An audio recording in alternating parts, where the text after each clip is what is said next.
I expect this one to be the worst so far.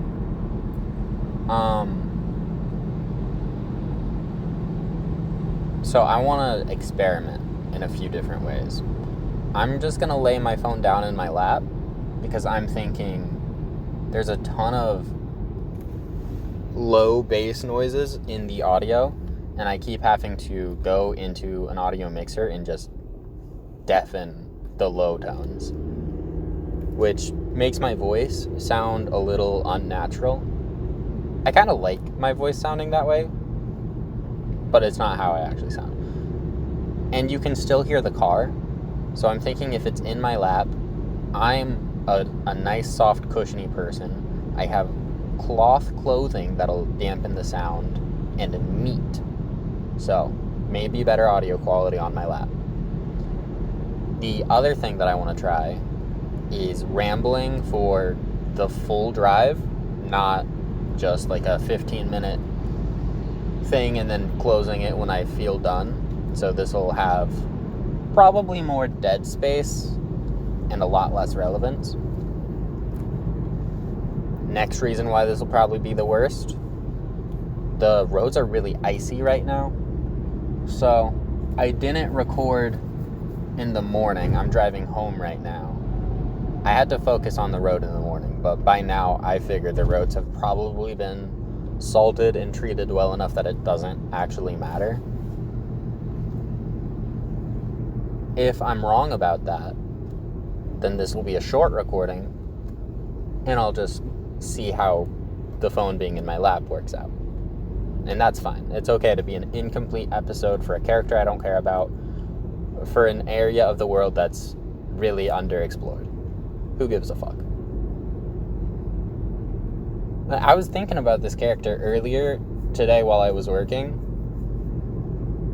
I've got a story with him, and I couldn't even remember his name. It was a Cole... No, it was Ash Coleman, and I don't fucking like Ash Coleman. That's a stupid name. Unless it's not. Let me know if it's not a stupid name. But I want it to be like Cole Ashwood. No, that sounds stupid. That sounds worse. I'm going to call him Cole, and we'll figure out the rest of his name later. But I'm going to stick with Cole, like C-O-L-E, Cole. Ugh. Alright, wrapping up the intro. Oh, we're in, like, the southeast of Gaia. Near that Prodigen's place. Not past the mountain pass. I think there's a mountain pass, because Prodigen's is protected by water and mountains. So we're on the left side of the mountains. Cole is waking up.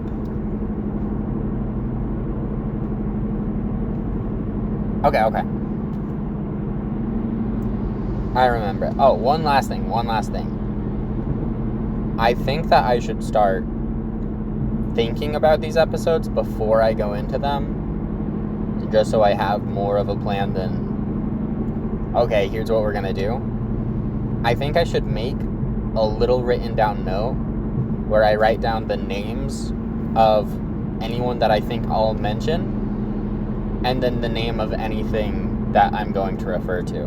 Like, in my Rad Doc episode, I think that was like episode 2 or 3.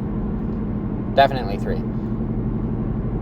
He referred to radioactive waste in like 5 different ways. The way I want to refer to it is radiomateria. Just because I think that sounds kind of nice. And it's ambiguous enough that you can consider it a material that's being used in the world of Elysium and not radioactive waste, which is radioactive waste. Okay.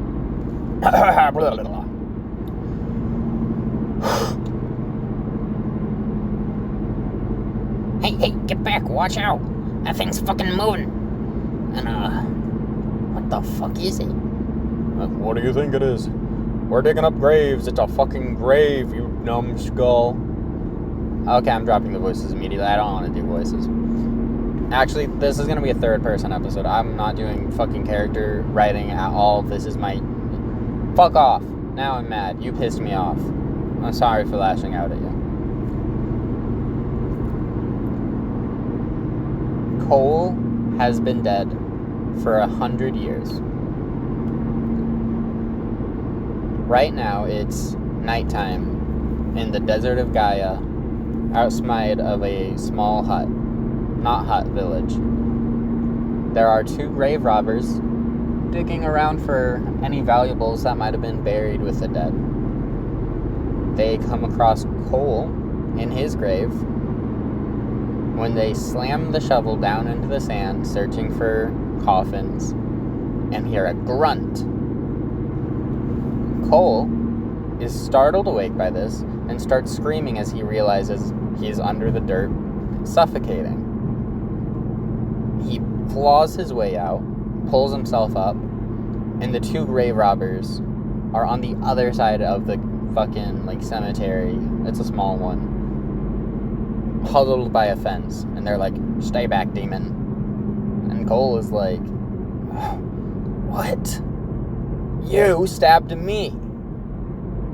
And, well, it's a skinny, short guy and a big, fat, large guy. I'm going to call them big and small. In opposite relation. And big is the small one that's smart, and the big one that's stupid is short or small. Yeah. Intentionally confusing, and is working on me. I'm confused.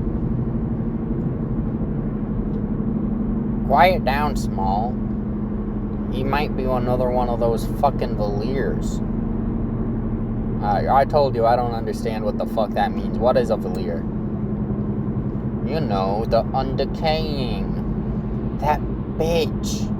The one from the Calamity. She woke up someplace in Midland, and, nobody knows why she came back. This could be the second ever. I'm not a Valier. I don't know what that means. I'm really tired, though. I just woke up. Why did I wake up? I'm supposed to be dead. And then the big and small are going to start walking a little closer to him and be, suspicious, but willing to make a deal. Well, let's just say, since you were already supposed to be dead, we'll send you back to the grave if you don't give us what you got. And Cole is like, okay, slow down. Why are you robbing dead people? There's got to be something better you can do. I know the world was, mostly ruins when I died. It's got to be doubly so for you guys. That doesn't make sense. We're going to go. We're going to keep going, though.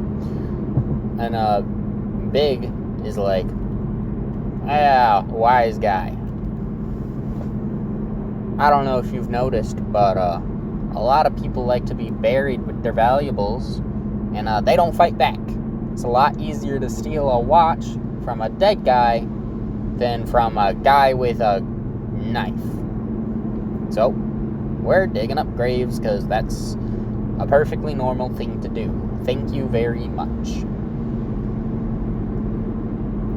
Cole has a splitting headache, and it shoots him at that moment, and he's like, ow, my fucking head.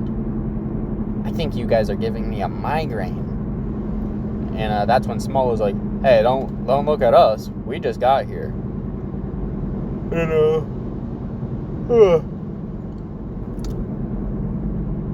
And this episode is awful. So Cole is experiencing some effects of waking up after being dead. And the reason that this is occurring to him is because he has a nexus inside of him that is very similar to the one that woke up Natalie Valier. Now, that's spoilers, but Okay. Scratch that. Forget that you heard that.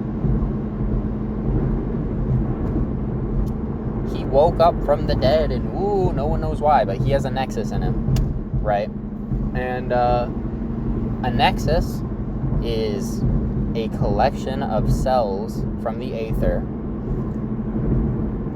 that kind of go into a person and unite themselves with their mind and will. So when a nexus bonds itself to a corpse, it is sort of restoring that person's vitality in a way, because the aether is this grand being that is sort of like a hive mind of individual conscious cells. So when the cells group up, they form a larger consciousness and more of their own will. And when they spread apart and break up, they're more like just a drifting particle, like a germ or bacteria with no real thought. So that's how it's sort of one creature and an infinite number of minds, but also a hive mind, because they can all just join, break apart, and rejoin wherever. And that's most of how the magic system works, is that humanity and the animals of Elysium are able to harmonize their intention and will and project it out into the space that the aether occupies. And the aether reciprocates that will and uses its cellular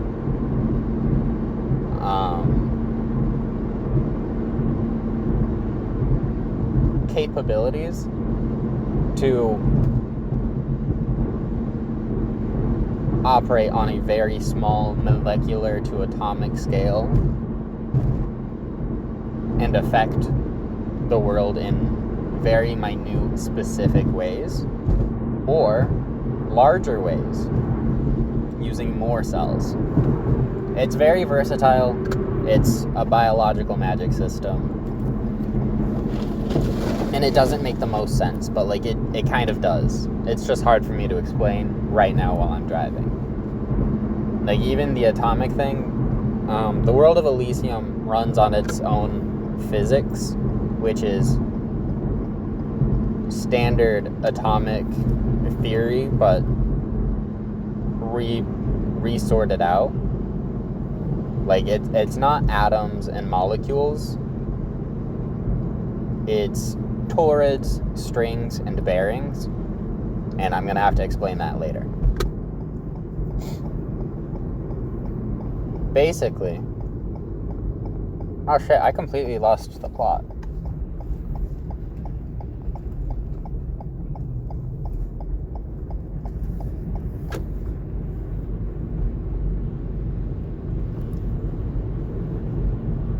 Oh yeah. Cole got a nexus, and the cells of the aether focused into the nexus and revitalized his body. So when he got jolted by a shovel from big and small digging up graves, that kickstarted his system, kind of like a defibrillator. So the aether formed a nexus. The nexus stabilized Cole, and Big and Small's shovel jolted him awake back into consciousness. And that's how the Undecaying exist. They are a faction. The first one is Natalie Valier. The second one is Cole. And Natalie Valier is unique because she is the only one from the original sighting of the calamity 300 years ago. The longer that a person is dead without having the nexus reside in them, the harder it is for them to come back. So if you do manage to get a nexus and your friend dies right beside you, theoretically you can save them by imbuing them with that nexus and creating an undecaying, as the aether will keep them alive and restore their body past the point that natural decay would take over. Enjoying the science? Perfect. Let's continue. That has some side effects on his head, and he is jolting in pain with a migraine. It affects different undecays differently. Natalie Valier does not have these migraines. She actually feels completely fine. She has had her nexus the entire 300 years that she has been dead. So, it's no issue for her because she's been super fucking stabilized for 300 fucking years. Cole is a lot less stabilized. He got his nexus about 50 years ago. So he was dead for 50 years, then the Aether found its way to him and sort of restored him. And it's had 50 years to build him back up, which is enough to make him alive again, but not enough to make him comfortably alive.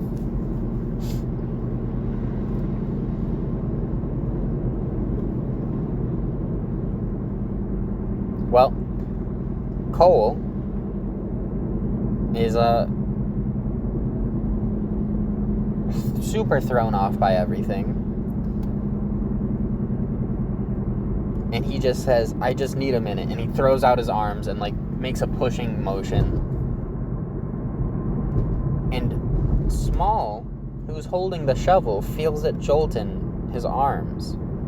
And he looks at Cole and he's like, hey, you know my harmonics? Maybe you can help us after all. Don't you think, Biggs? And Biggs says, yeah, that's not a bad idea. In fact, I think that's my idea. Hey, what's your name? And Cole introduces himself.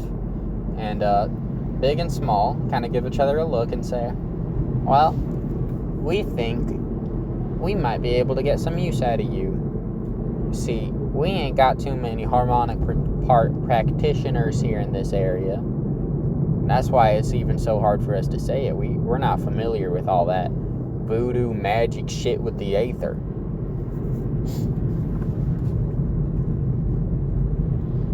Then, after that, Cole talks to them, and they bicker and argue and kind of come to the conclusion that Cole could kill both of them if he wanted to, but he wants to just see where life takes him because this is a second chance for him, and he doesn't think he lived up to it with his first life.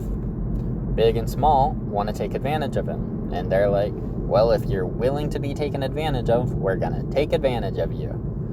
So they pick him up, they help him onto his feet, and they're like, so what can you do with your harmonics? And Cole says, I'm not sure. I've never studied with them before. This is a first for me. Let me just try that shovel thing again. And he's holding out his hand, and he tries to wiggle it. It's not working. And he puts his hand down, and it lowers a little bit, and he's like, see right there. So he points at it, and he tries to wag around his arm, and the shovel's not responding. And he just gets fucking annoyed, and he's like, damn it, won't you just fucking give me that shovel? I could swing it with my arm faster than I could fucking move it with harmonics. And the shovel launches out of Small's hands and propels itself at Cole, who ducks and is like, holy shit. Well, he goes and he grabs it and he shakes it around, and with the metal so close to him, he really feels the pull towards it. Now, his nexus is specialized into metals, like metallurgy or magnetism. I guess less magnetic, but definitely like metal. And when he's realizing, holy shit, it's not the shovel, it's metal. I like the iron in this. That's when he starts to become more aware of the metals all around him. He can feel the fence surrounding the cemetery. He can feel the watch on the wrist of someone buried beneath his feet. Hey guys, I don't know harmonics. I have a nexus. And they're even more excited about that. They're like, holy shit, we've got a fucking Nephilim. And so they scurry over and they're like, what can you do? What can you do? What's your power? And he says, it's something to do with metal. I just feel it all around me. Right beneath my feet. This guy's got a watch. I feel his watch. And they dig up the fucking body and take his watch. And Cole is like, you guys can't really do that, right? Like, it feels wrong to steal from dead people. But they're like, no, it's fine. Like, we steal from dead people all the time. No one gives a fuck. Like, who's gonna stop us? You? Fuck you. So Cole and Smalls and Biggs loot all the fucking metals that they can find in this place that aren't nailed down to something like the fences. And Big and Smalls are so happy. They're like, holy shit, we got a metal detector. We got a metal detector. And Cole is a little annoyed about being called a metal detector, but he's really fucking stoked to have a nexus that can find metals. Even if it were just that would be cool on its own, but he can move that shovel. He could move the shovel, so he wants to try moving more things. And Smalls, the bigger guy, has a bag with all of the metals over his shoulder in a sack. So Cole is trying to move that sack and just kind of let it sway back and forth over the shoulder of Smalls, who's a little confused, and I was like, is that you? What are you doing back there? And Cole is like, I figured you wouldn't mind. I'm just trying to move it. And then a knife shoots out of the sack. Not towards anyone, but just at the ground, and it falls open. And now Biggs is pissed off. He's like, now why'd you have to fucking do that? Are you happy? Now we gotta fucking carry all this by hand. And Cole says, maybe not. And he lets it all lift up above him and collect into an orb of separated metal things. And he condenses it, careful not to break anything, not too much force. He does crack the glass on that watch. Just, he's never really done this before, and he kind of feels it instinctively, but it's almost like the Nexus is doing it, and he's just telling the Nexus what to do. And the Nexus doesn't give a fuck about the glass. So he needs to learn how to be a little more precise with how he communicates his intentions. But he gets it a little loosened, and it's hovering above them. It's about the size of an average male torso. And he's just spinning it above himself. And they're like, well, can you walk with that? And he's like, yeah, sure. I don't see why not. So he can, and they do.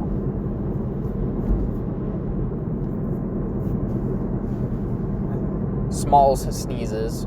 It scares Cole. Cole drops everything.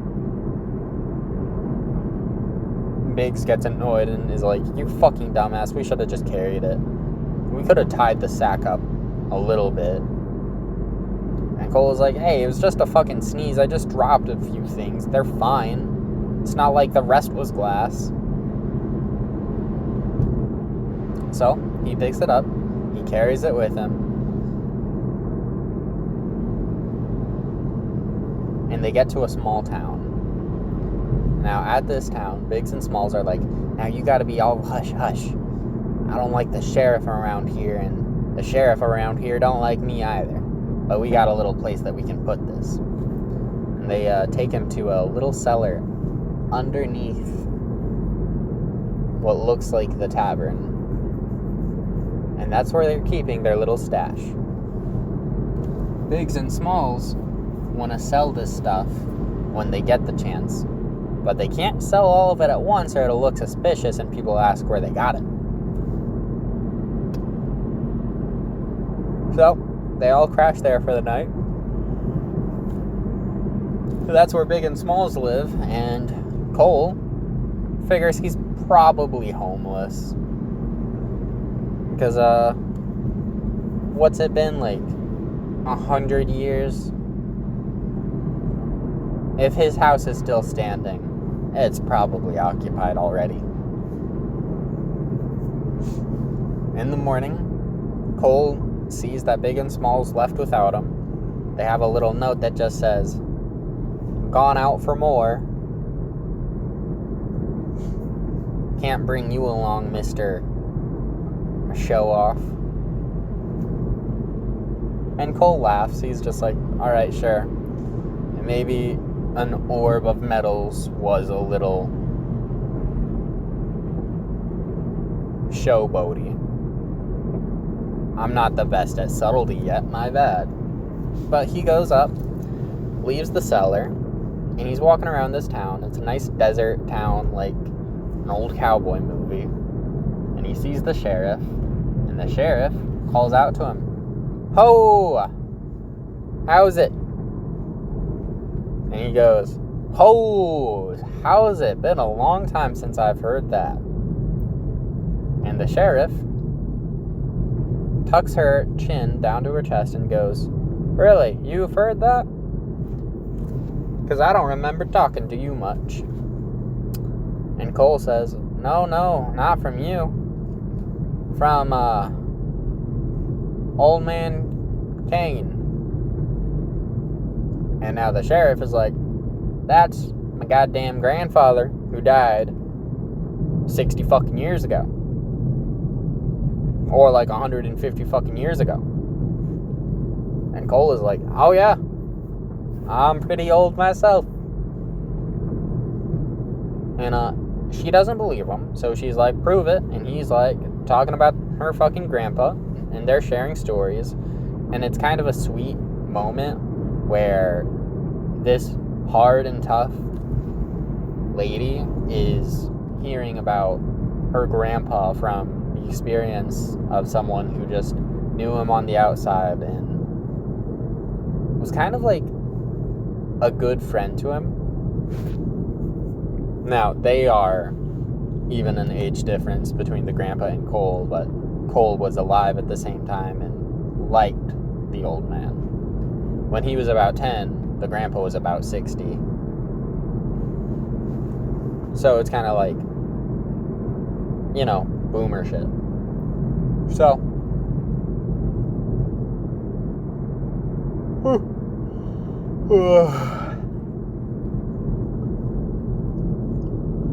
Cole asks if there's anywhere to live or anywhere to stay, any work to be done. He tries to offer up that he's got a nexus that he's trying to get the hang of. And the sheriff sets him up with a little job that he can do. You said you've got a nexus. Why don't you help us build these last 3 houses, and you can stay in the last one? And Cole says, "Building up houses?" And she's like, "Well, yeah, we're finally expanding the old town. It must look the same as it did the last time you were here." And Cole is like, yeah, it does.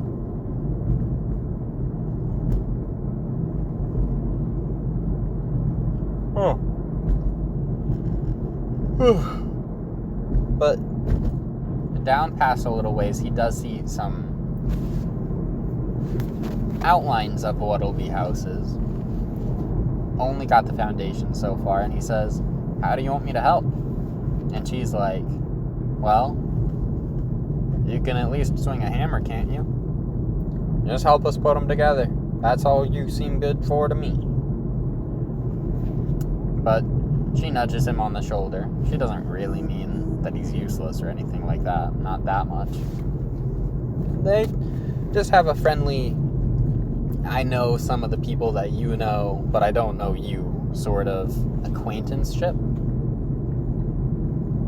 And Cole agrees to that deal. Excited to have a more morally sound career path than staying with Big and Smalls. He considers cluing in the sheriff to where they're keeping their stash, but decides against it. Yep, fuck it. And that's the story of how a man with metal telekinesis got a job. Thanks for listening. Excelsior.